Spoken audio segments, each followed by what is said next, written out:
Hey everybody, this video is for Dan, and if there's anybody else watching, you'll probably benefit from this as well. Dan has been trying to get his head around the difference between pulling and pushing when walking. I discussed this in many of my other videos, but it can be a challenge to really figure out the difference between a pull and a push. So in this video, I'm going to go through a variety of different scenarios and little exercises that you can do that I think will help you better understand the difference between the two movements. Because if there's anything that is essential to your good walking technique and posture, I believe it is understanding the difference between these two movements from your core, pulling versus pushing. If you're new to the channel, I'm Dr. Todd Martin, creator of The Walking Code. Let's go ahead and jump right into this. I'm going to begin the first exercise on this good-sized slope here because this sort of slope is going to make it very clear what the difference is between the pull and the push, and I don't think you can mistake the two when you're going uphill.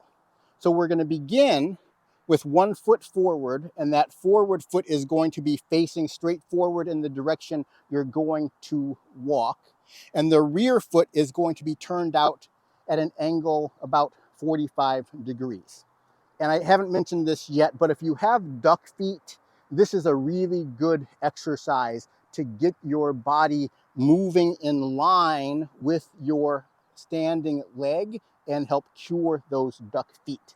So we're going to begin with a push. First, I want you to reach forward or push forward with your right hand if your right leg is back. We're going to push and then retract and push again. As you're doing the push, make sure to keep vertical posture so we're not going to lean over like that. The pelvis has to move forward with you as the arm projects out. So this is a push. I'll briefly go through what's happening in the core when we're doing a push, because all of these movements that we're doing here that I teach on the channel are part of specific combinations of core movement that we all do over and over again anytime we're standing on two legs. And sequencing these patterns of movement correctly is the key to proper posture and walking technique and preserving the health of your joints. So this is a push. When I'm pushing, I have my upper waist engaged on the side that I'm pushing with. So you'll see my right upper waist from these upper so my right upper abdominal muscles are turning forward, projecting my right arm forward. So you can see my left side is a bit back, right side, the more I reach, is forward. My lower abs are tucking on the right. So I have my lower abs here engaged in taking the pelvis and tucking it under so it's in a neutral position. So if you find yourself doing this, that means you're not engaging your lower abs. The lower abs keep the pelvis neutral so your spine can stay in a vertical position. And then finally, I'm using my glutes in the back to push down against the ground. And the combination of all three segments of the core here are creating the push. So I can stand here and feel that reach, feel that core engagement. All of that core engagement is on one side of the body. The left side is totally passive. Now what we're going to do is shift to a new position, beginning to bring ourselves further forward up the hill. We're going to go from this position to this position.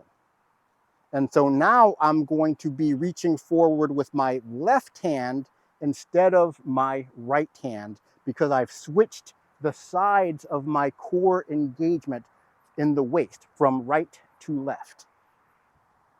If you have a hill to practice this on, practice it first before I go through the muscle movements.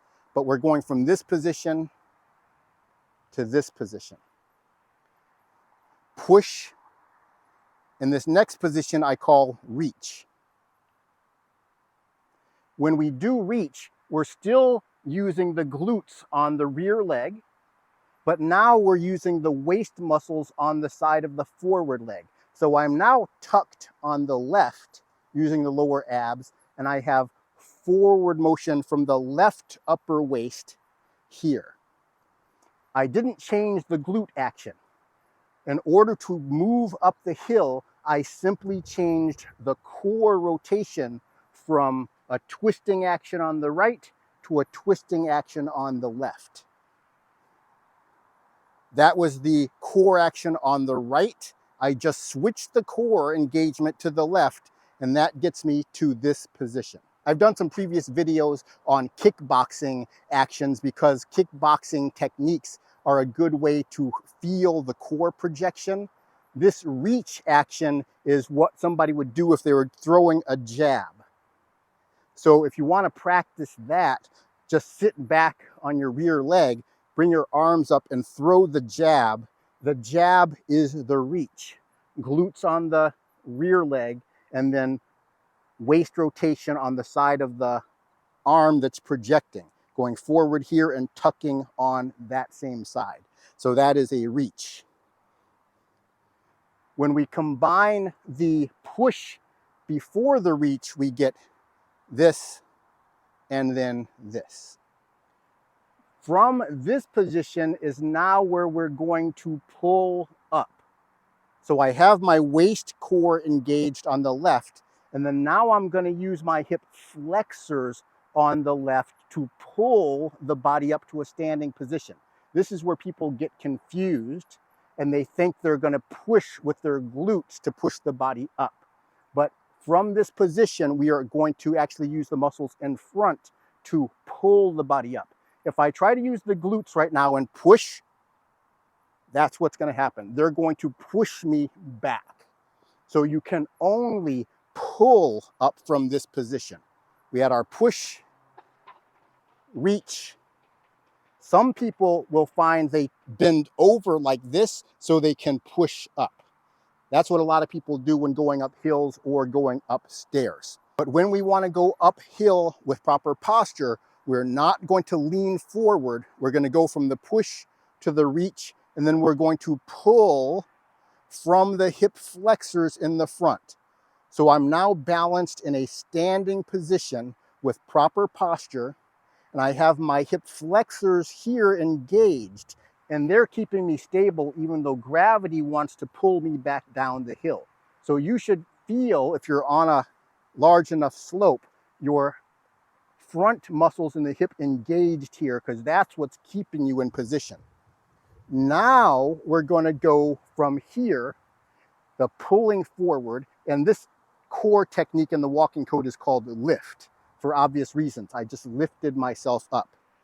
But now I'm going to keep the core engaged on the left, and I'm going to activate the glutes on the left instead of the hip flexors, and that is going to push me forward. And so I've gone from the push with the right leg, reach, pull or lift, and then push. If we want to continue walking up the hill, we have to place our heel down, and that involves another rotation of the core to bring your heel down. I cover this in more detail in my walking uphill videos, but it's a good time to just mention it again. I'm going to go from push to reach to lift, which is pulling. Now I'm pushing, and after the push, I'm going to rotate the upper waist, which is going to place the heel down. Then I'm going to tuck the lower abs, and now I'm back in reach again. And from the reach, I'm going to pull up and push. Place the heel, reach, pull, push. So this will be a great exercise for you to feel that distinction between the glutes in the back and the hip flexors in the front, the push and the pull. All right, now we are ready for scenario number 2, distinguishing pushing from pulling. When we are walking upstairs, what we're going to do after placing the foot is start to shift forward and up. This is the same reach movement that I mentioned before going uphill, but it's starting at a different starting place. But it is still the reach on the left side of the waist and then the glutes on the right. From this position, when we're going upstairs, we are going to push ourselves directly up using the glutes. So that is a push straight up. So in this standing position, I have my glutes fully engaged, not the hip flexors. I'm going to do that again. We place the foot on the step. That involves a specific movement that I'm not going to get into, but you can watch one of my stair walking videos to get the core movement for that. From that position, we do the reach, and that brings us forward and up. We're now very close to over the standing leg foot. From here, we are able to push up. So this is the glutes pushing me, pushing me, pushing me until I am in a full standing position. And then now what everybody pretty much does after they get to the last step is they walk forward. That walk forward, that movement is the pull or the lift. That is the key motion that we have to use every time we're doing the swing through phase of a step. So we're going to get the reach, push up. So the core is all engaged on the left, glutes engaged on the left, and then now we're going to engage the hip flexors. We're going to change the push to a pull. That's going to get us to the end of the swing through, where then we still have to place our heel just like when we were walking up the hill.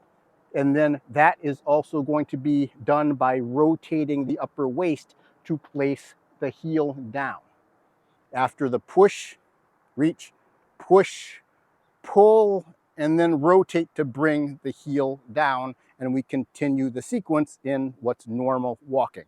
A lot of people going up stairs, just like going uphill, try to push off the wrong leg when they're moving up. So I need to push off my rear leg glutes to get to this position. People want to try to push off the standing leg when they haven't gotten their center of gravity forward. So what they do is lean forward and then push up like that. But that's very bad posture, and it's not going to help you with your walking technique. So we need to move forward and up. That's the reach. That's the rear leg glutes on the right, waist muscle core on the left. Now I push up with the glutes on the left and then pull forward. For scenario number 3, we're going to look at level ground. When we're walking on level ground, we don't have to use the glutes to push ourselves forward because we don't have to work against gravity that's pulling us backwards. When we're walking on level ground, we do that same swing through, place the heel, and then we shift forward. That shift, which is similar to reach, because I have the core waist muscles engaged on the left and I have my hip muscles engaged on the right, but they're not pushing because I don't have to push myself on level ground. I'm pulling from the rear leg hip to shift myself forward on level ground. This is a movement in the walking code that I call set. We're shifting forward without having to push. And then from this position, I'm going to do the same motion that I did on the hill to stand up. But from this position, that stand up actually becomes the swing through of the step. Then we place the heel, shift forward, stand up again. And we're essentially standing up over and over again, but after we've shifted forward, and that leads us to a swing through. So this is a pull right there. When we're walking on level ground, there is no push. I have a couple more exercises to show you, one of which is really important for those of you who are walking with duck feet to understand. If you're interested in checking those out, you'll need to jump on over with me to my website and sign up for the Walking Code Archive, where my full-length videos are going to be from now on, and also the archive of all of my past YouTube videos is also going to be there, sorted and arranged in a nice, neat fashion for you to get easy access to what you're looking for.